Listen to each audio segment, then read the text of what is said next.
Nico Williams to Barcelona. Here we go. With this signing, Barcelona will win the quadruple next season. This is not a prediction.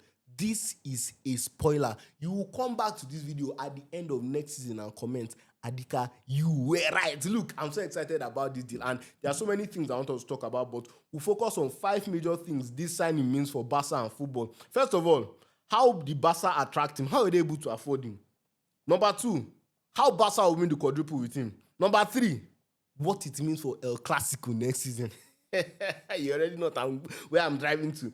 Number 4, Joan Laporta restoring Barcelona with the signings of, Joan Garcia and Williams also, and some other signings, and how he has made the club come back on top. And number 5, who has the best attack in Europe? Because there are so many crazy attacks in Europe, many crazy front threes, front fours now.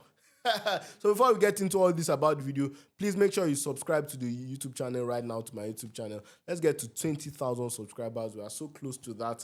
Just 5 more thousand subscribers. And make sure you like the video, you comment. Let me get your thoughts in the comment about the video. And also make sure you turn on your post notifications so that you know wherever and whenever we post. So let's get into the video right now.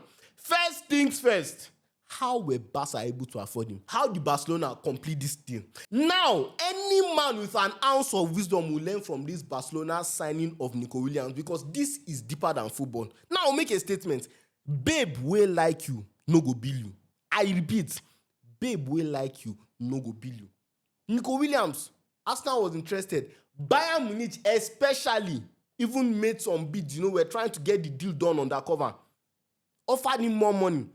I heard that he wanted something about 10 to 12 million euros net salary, because what him and Barca have agreed now is a contract until 2031, and until 2031 he'll be earning about 7 to 8 million euros net, not pounds. So about 10 million pounds to 12 million pounds is about 14 million euros thereabout, and that is about how much per week? That's about 250k net salary per week. When I say net salary, I mean the salary you collect after they have collected your tax. So now he might be collecting 250k net salary, and Bayern will actually be paying about 400k or thereabout.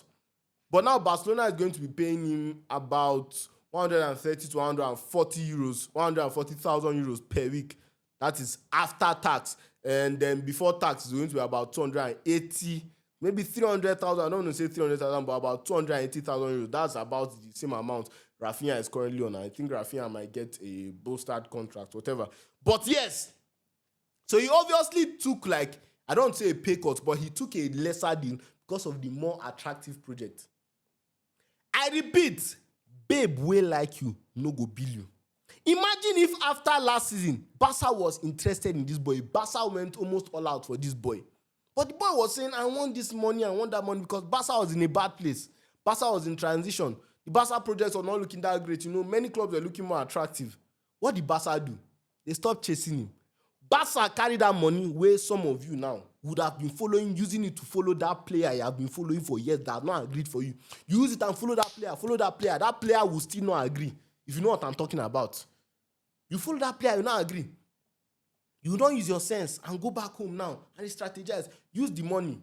Make yourself look fine. Do on your wisdom.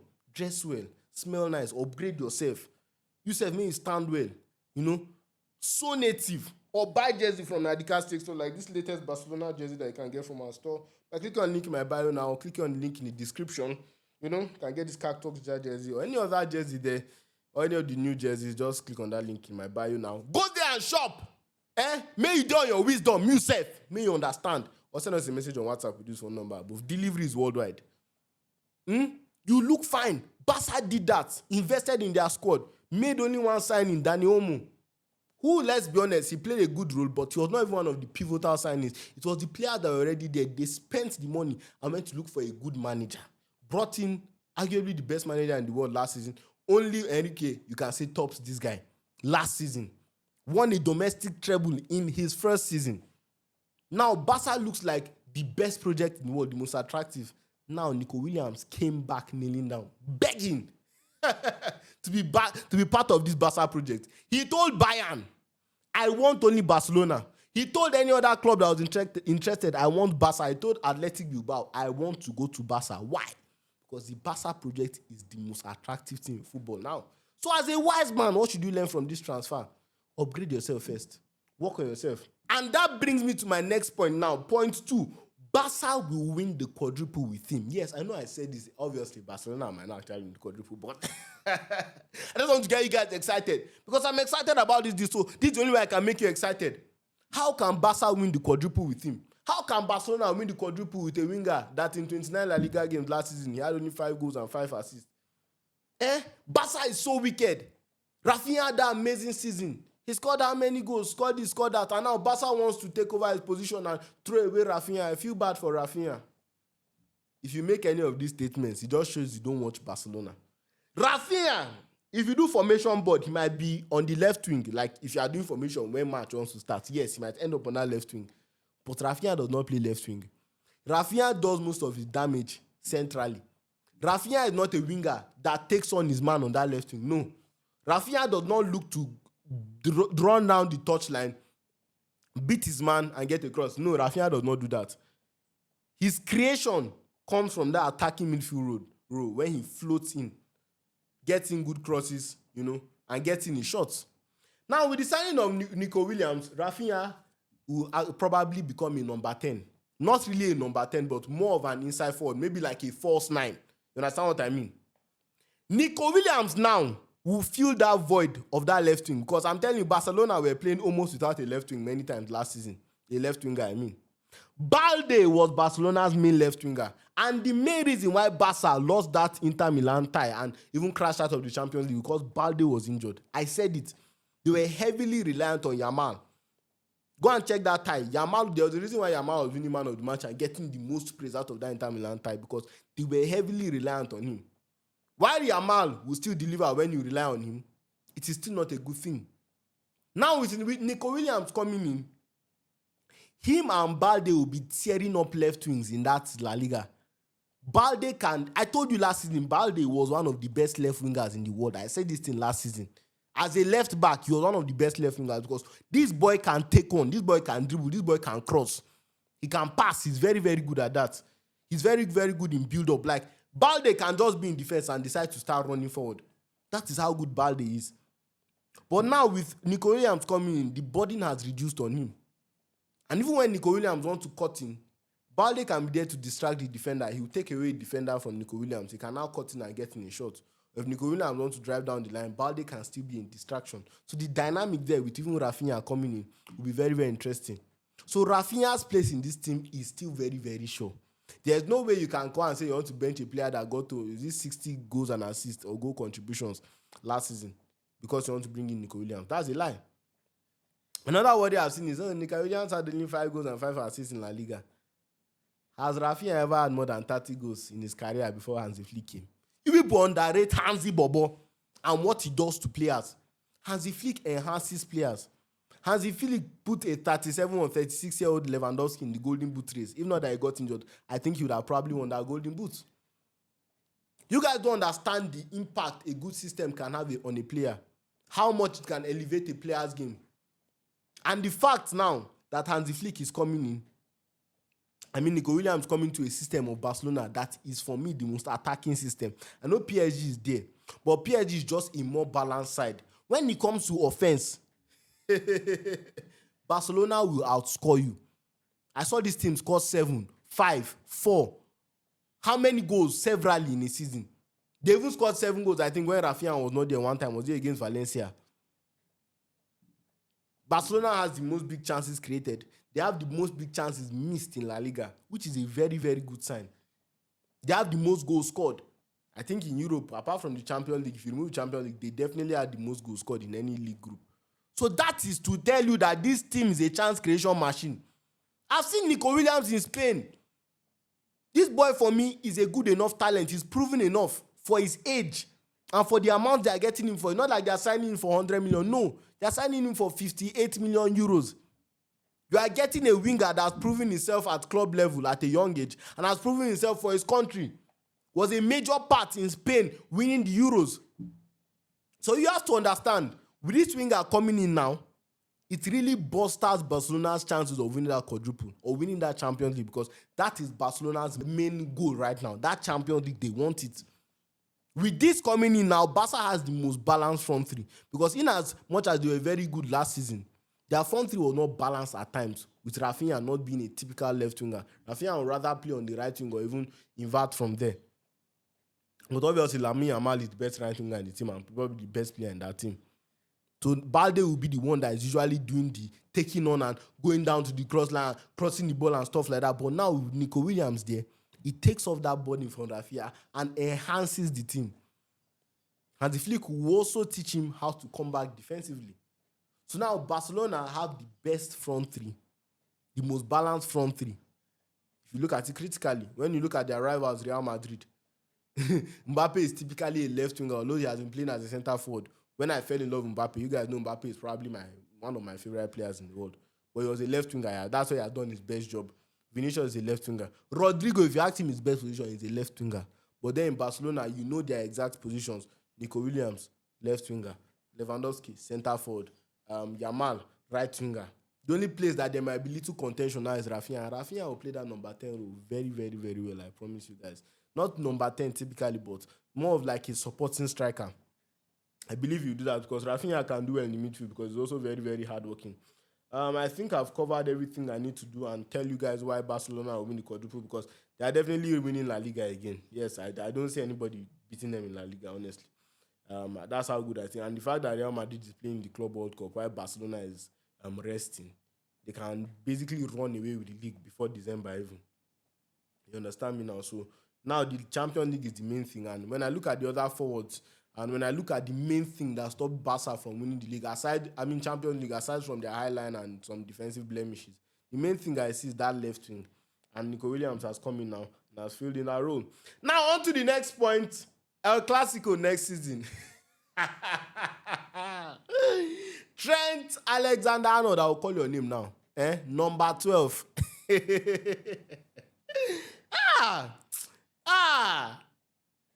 Yamal on the right, Nico Williams on the left.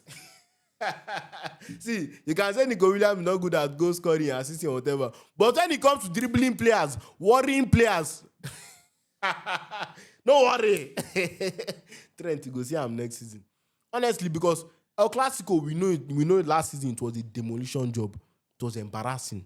They destroyed Barcelona. They destroyed Madrid anywhere they caught them. Whether in Saudi Arabia, in USA, in Spain, at home, away, in Sevilla, any stadium they caught them, they destroyed them. You understand? Beat them in Cup finals, beat them in Copa del Rey final, beat them in Super Copa final. So right now, Barcelona is even confident going into any El Clasico. And now they're adding Nico Williams to that. And see, I'm so excited about this part. El Clasico will be there. I saw what that 33-year-old defender did sometimes when Renan Lodi did to him last night against Al Hilal. Is it now Nico Williams and Balde? We saw what these wingers did to Madrid at times last season. They are now adding... Don't worry. This is bad signs, though. Bad signs. Bad signs. I don't see any positive. If I'm looking at this from a Madrid standpoint, Barcelona fans will be very, very happy because Nico Williams running at Trent. I'll be there no matter what. Now, number 4. How has Joan Laporta restored Barcelona? Because yesterday, Fabrizio released a tweet saying that Joan Laporta has confirmed that Barcelona can now register players, they can now sign players, and they are now that 1-2. Barcelona made all of us economists. Barca made all of us understand transfer policies, FFP. Barcelona gave me a degree, a master's, a PhD, a professorial, award in economics because I was trying to understand the problems of Barcelona. But Joan Laporta has come in 4 years and really solved many of them. There was only the Messi problem and, how their finances was very bad. Barcelona, the jokes were all there. But this guy has come in and has really, really worked up Barcelona. You know what Bartomeu did to this club?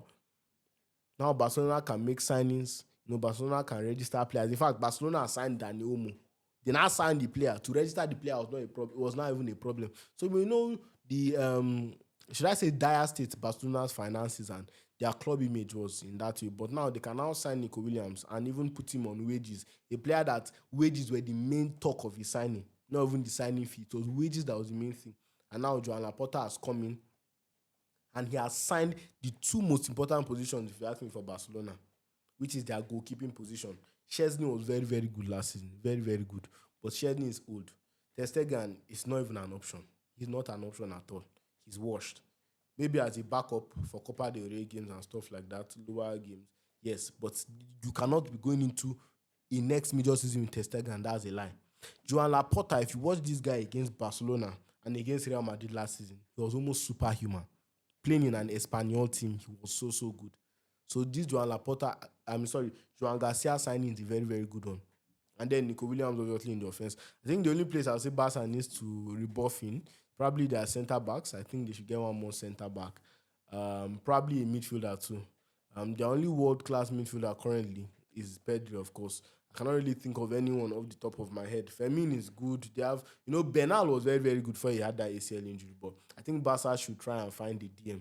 A DM will be very, very good at Barcelona. But Joan Laporta, in very early parts of the season never even started. This guy has gotten two of the most important signings for Barcelona. So kudos to Joan Laporta and what he has done for the club, how he has restored the club. Because Barcelona had a very, very bad image. But now you have players declaring publicly, I want to join Barcelona. I don't want anyone else. And that is all the praise goes to Joan Laporta. And 15 we're about to talk about in this video. Who has the best attack in Europe now? First of all, before we talk about this thing, I just have to say that football is back. Like, football was on a very, very bad diminishing slope. It was very, very bad at one point. But now you look at the attacks in Europe. Look at this Barca front four. Yamal, Nico, Lewa, Rafinha. You go to PSG, you have Doué, you have Kvaratskhelia, you have Ousmane Dembele. You have so many Bakola, who is exciting also. They have so many players there. You go to Liverpool, you have Mohamed Salah. You have Luis Diaz, who Barcelona wanted to sign. To tell you that a left winger was one of Barcelona's main signing this season. They were going for, and I think they still want to sign Rashford. I saw a report like that, but that's the way from the point. You have Salah, you have Florian Wirtz who has just been signed. You have Gakpo, you have Luis Diaz. Stacked. You go to Real Madrid, you have Vini, you have Mbappe, you have Rodrigo, you have Adagu, you have so many good players. You go to Bayern Munich, you have Olise, you have Harry Kane. I think Bayern still need a left winger. But if you look around Europe now, the offenses are looking stacked. Manchester City, they have added Ryan Cherki to it. They have Haaland, obviously, probably the best centre forward in the world when you analyze everything critically. And that is that.